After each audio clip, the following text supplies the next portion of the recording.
I don't think there's any preparation for becoming famous. It's relentlessness and kind of consistency is to have it actually happen to you. I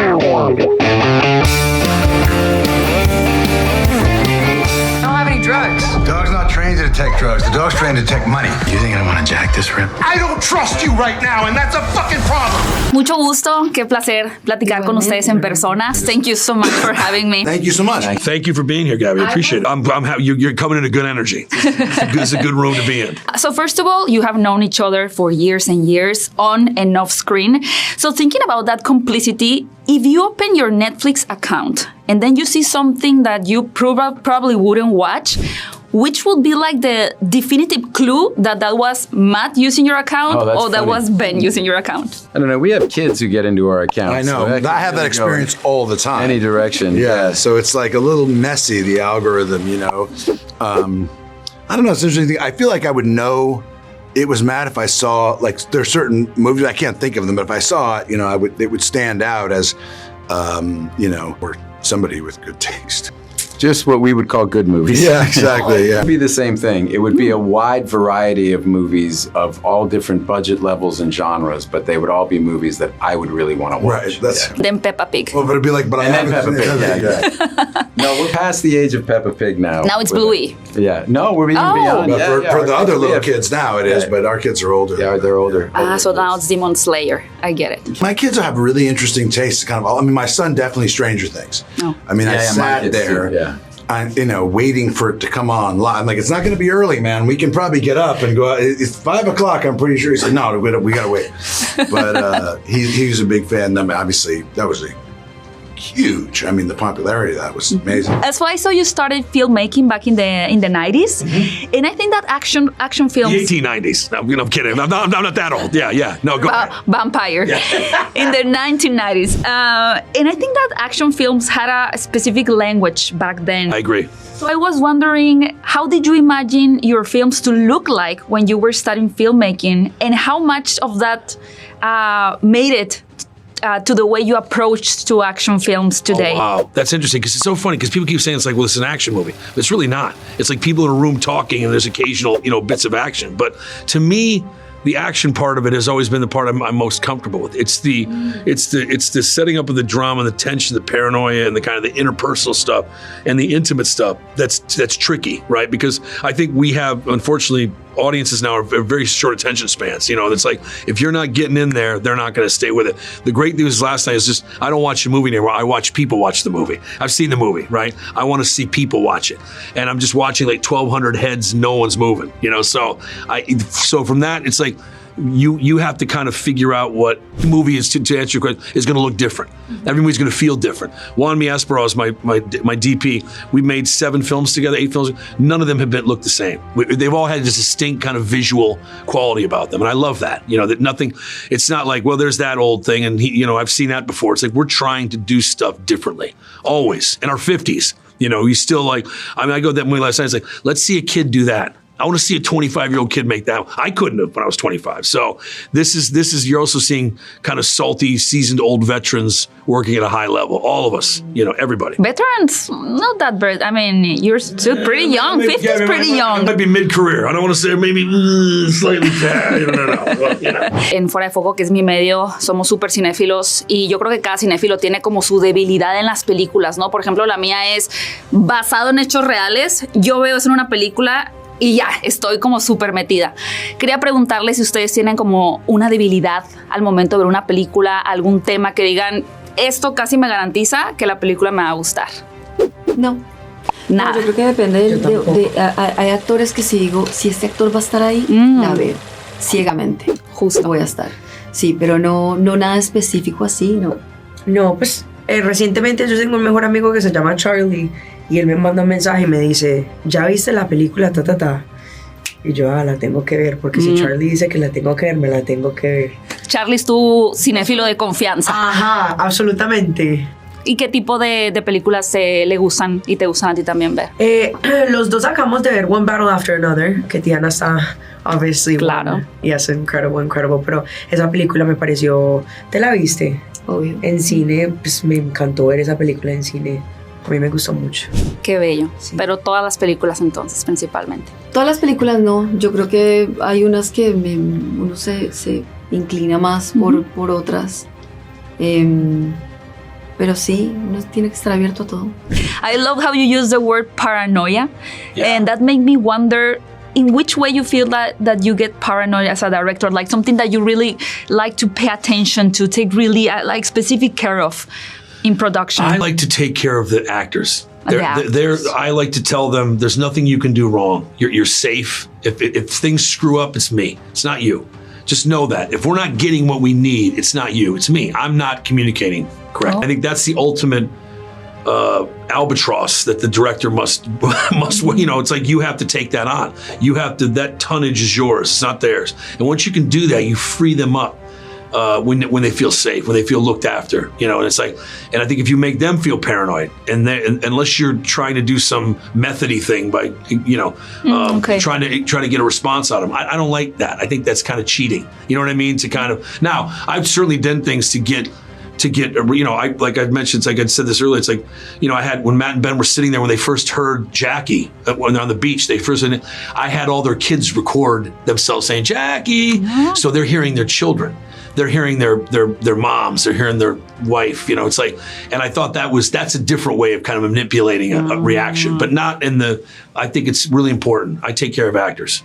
Also, we see on the movie that as policemen, you get like training and you get like to learn techniques that can be useful as tools, but they don't prepare you for everything, as we can see in the film. In your career, looking back, what is something as an actor that you feel that even though you get advices, no one really prepared you for, something that you had to learn like the hard way? I don't think there's any preparation for becoming famous. I think it's you could talk to somebody about it, but the only way to experience its relentlessness and kind of consistency is to have it actually happen to you.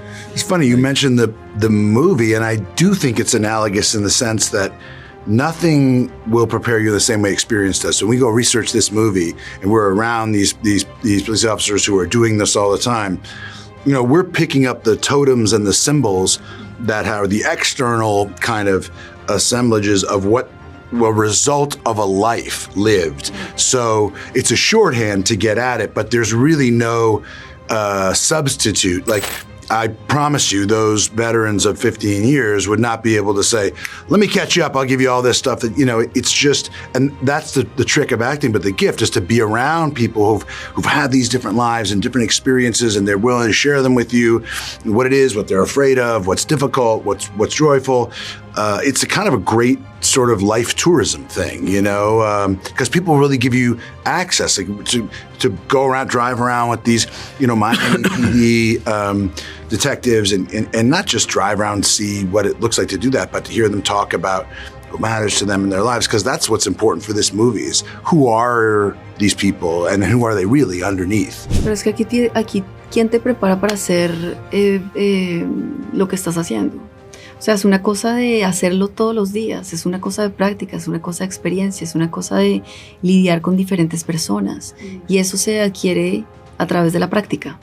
Okay. Entonces, no es que tú puedes ir a una escuela a, no sé, a estudiar leyes, pero el día en que empieces a defender a alguien, ese es el día en que empiezas a tener esa confianza en ti. Nadie te va a preparar. Sí, tú tienes intelectual, es una cosa completamente diferente a ponerla en la vida real. Entonces yo creo que es práctica, es experimentar diferentes actores, diferentes sets, diferentes... Y vivir, yo creo que también todo. Vivir, o sea, la vida a uno lo ayuda a conectarse con las cosas. O sea, por ejemplo, yo digo, con tu hijo, es algo muy bonito que pudiste también, yo creo que incorporar, que no sería algo que yo, con Jay, mi hermanito, es como si fuera hijo mío, pero es algo diferente. And tú lo hiciste con las niñas, because you have 2 daughters in the movie, right? Sí, pero pues eso no... Pero eso es como vivir, ¿no? Sí. La experiencia de ese amor. La experiencia de vida, los años. Sí. And something interesting is the philosophy of the movie, that it's like to keep things in motion. Yes. So I wanted to ask you, because you are a creative person, when you feel stuck or unmotivated, what do you like to do in order to feel or to force momentum? Something like a deliberate action. I think movement in general, if you want movement or you're worried about movement, you have to move. Like you got to walk or run or go lift weights or go play tennis or golf or basketball, what have you. And I think on set, I think it's the opposite. Sometimes you have to go, guys, okay, this is a lot of busy work. Like we're rushing around, but what are we accomplishing? We're running around, but what are we getting done? You know, and it's weird. It's almost the adverse, almost the inverse of what you do when you're in a creative rut and you're still trying to figure things out. You got to create movement. Sometimes there's a lot of extra momentum that you don't need, and you realize by streamlining that, it's going to get better. And I like that you mentioned that, because as actors as well and friends, you have been seeing each other like growing up on the screen. But till this day, what is something that still surprised you about each other when you see Matt like on a movie, something that your mind's all like, wow. And we just did this movie when we were playing the scenes, you know, in the film. He's such a good actor that, you know, he gets to a place that feels so much more like these characters. And for in this case with the movie, it was like somebody who I thought I knew and didn't know and couldn't get to. And the frustration and the fear in that, you know, I think that's what good acting is. It keeps surprising people. We feel like we know people and we've seen them do things. Like Stephen Yeun in this movie, I was just telling Matt, like even watching, you know, on the big screen and seeing the granularity of his performance and the complexity of it, you know, it wasn't Stephen. It was he really did create this other person, and it was captivating. I'm constantly surprised by him. The last kind of 10 or so years, he's done this really huge kind of very different roles. All of them interesting. All of them, you know, I know he just has gears too that I haven't seen yet. And the last decade is proof of that, because I'm surprised kind of with each one. Oigan, hay algo que me gustó mucho en la película, que es una frase que tu personaje le dice al policía, que es que Colombia no solamente esta parte vinculada al crimen, ¿no? Como que me gustó mucho ver que se expresaba el personaje de esa forma en la película, y quería preguntarles a ustedes también cómo se sintieron con que se incorporara eso en el guión. ¿Y qué sienten que le falta a Hollywood también para representar a Colombia y también a las mujeres colombianas? Estaba en el guión. Eso yo lo metí. Eso yo lo metí. Porque, pues sí, no, yo me siento muy orgullosa de ser colombiana, de entrar acá a hacer esta película con Cata, de escucharla, de sentir el acento, de sentir como si fuera parte de mi familia, la verdad, de conocer al hermano, al hijo.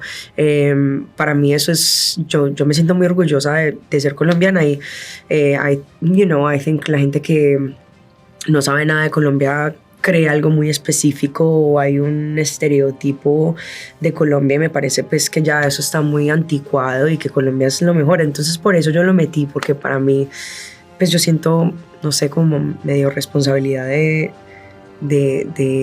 que la gente sepa que Colombia es una chimba, que pues es muy, muy lindo. A mí me gusta mucho, pues y sí, la comida y yeah, I love it.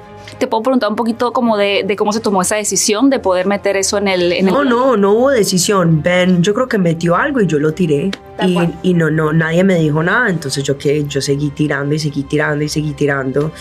Y el director y todo el mundo tomó la decisión de dejarlo ahí. Y me parece muy bacano de parte de ellos.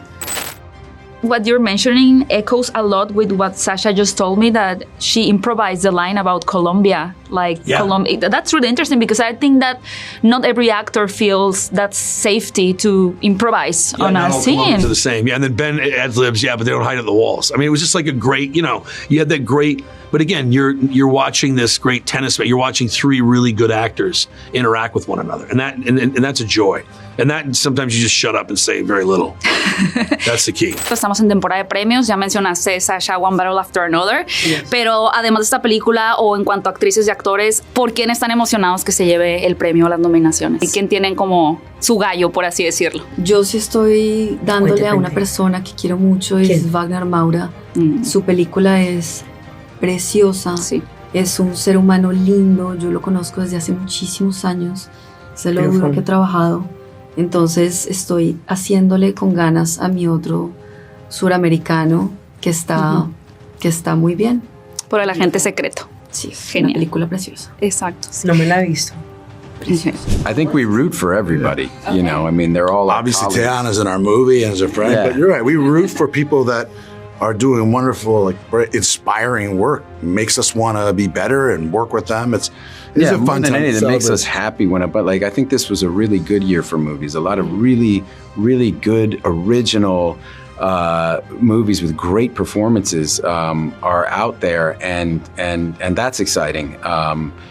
So there's so much fear about the future and all these things, but like right now we have a really good kind of cluster of movies and performances, and so I don't really, it's not a horse race to me, you know what I mean? It's a bunch of examples of excellence, and I'm happy every time with something where that resonates with me, and I think it's wonderful, and they get recognized. Like I said, we were talking to Tiana, and she just won the Golden Globe, and we know how great she is, and she's so great in this movie, and excited for her to, because what it means tangibly is not, this is definitively better than that, but it does mean that person is going to have more opportunities. And I'm thrilled to see what she's going to do with them, and what Timothée Chalamet's going to do, what Michael B. Jordan's going to do, and what Josh Safdie's going to do next. And, there's just too many to name this year, like Matt said. All right. And finally, in the name of all Mexicans, thank you for your Spanish in the movie. It was great phone call with that nasty criminal, but next great movie Spanish. We got even more Spanish for you. Okay. His next movie, yeah. With Luis Gerardo and Adrian Paz, and I try to trot out a little more. So yeah, It was really fun. And as Lucy, Matt's wife, produced the movie, and so I had her to kind of like keep me honest and make sure that I was making sense. Y un poquito tomando eso, Catalina, si alguien, una aspirante, por ejemplo, actriz joven, latino, colombiana, te pidiera un consejo, que sé que como dices, en la práctica es realmente donde vas a poder tú fortalecerte, ¿no? Pero tú, ¿qué consejo les darías a ellas? Pero es que la práctica empírica a mí me parece más difícil que la práctica con una escuela. Si tú vas y practicas en un teatro y vas y haces plays y vas y haces, tienes contacto con otros actores, directores, textos, esa es tu práctica para saltar a tu profesión. Yo creo que para mí, yo siempre he dicho que uno tiene que estar preparado. Uno tiene que estar preparado para lo que uno quiere hacer. Entonces, si quieres ser actor, no solamente colombianas, de cualquier persona, uno tiene que prepararse. There's something really interesting about the movie, that it's the money, not only because it's money, but what it tells about the morality of each character. So when you were writing the script, how did you work in order to portray the money as something that wasn't like, how can I say, like a prize, but instead it was like a mirror for the characters? Yeah, absolutely, because you know what it is, Gabby, too. It's like, listen, the money is the villain. The money is the ultimate bad guy. They're bad guys, but the money is really the bad guy. And I thought that and what Matt has that line, money like this does dark, it was originally line was, money like this does dark things to the soul. It's like, you don't want that temptation or whatever else. And I think that, but at the same time, there's that great moment. And the scene, probably my favorite scene in the film is Catalina talking about just this little bit of money would change. And I think every single person can relate to that. Definitely. I've been there. I don't have money enough to cover my bills. I can't pay my kids' tuition, whatever it may be. It's like, so that's a real world. So when you start to set that against the more fantastic, we're in a stash house and the cartel's going to come shoot this place up, then it gets really interesting, right? Because now you care about these people, and you identify with them in a way that's meaningful versus just like, okay, it's cops, it's money, who cares? There's stakes, I guess, is what I'm trying to say. Yeah, great. And for my last question, going back a little bit to the conversation we had in the beginning of this junket. You said you're a senior director. Let's take that. So for younger directors or aspiring directors, which advice would you give them? Like, now that you mentioned like the attention span and we have like different streaming platforms. Listen, learn to talk to your actors, learn to interact with. I think in the social media day and age, I think it's becoming more and more shut off. And I see a lot of younger people. I find that there's a kind of this social awkwardness. They don't have the same one-on-one. They don't know how to relate interpersonally in that way. Like, figure these things out. You got to really become a humanist. And I think study the craft, watch movies, read books. I could build a really great curriculum for somebody now that I needed film school for when I was a kid. Like, you had to go and seek these things out. Now you have at your fingertips the internet. You can go anywhere, see anything, find any movie. I think really do your research and also be original. find things that you really fire your imagination, and let everybody else catch up. Because we didn't have that, we wouldn't have the David Lynches, we wouldn't have these wonderful filmmakers that were somewhat left of center. You know what I mean? So I think that's really important. Those things are really important. That's amazing. I'm taking your advice. Congratulations. Very nice to meet you. Nice to meet you too. Igual. Mucho éxito. Muchas gracias. Great talking to you. Thank you so much, Gabby. That was lovely. Thank you. AWTGG. What does it mean? Are we the good guys?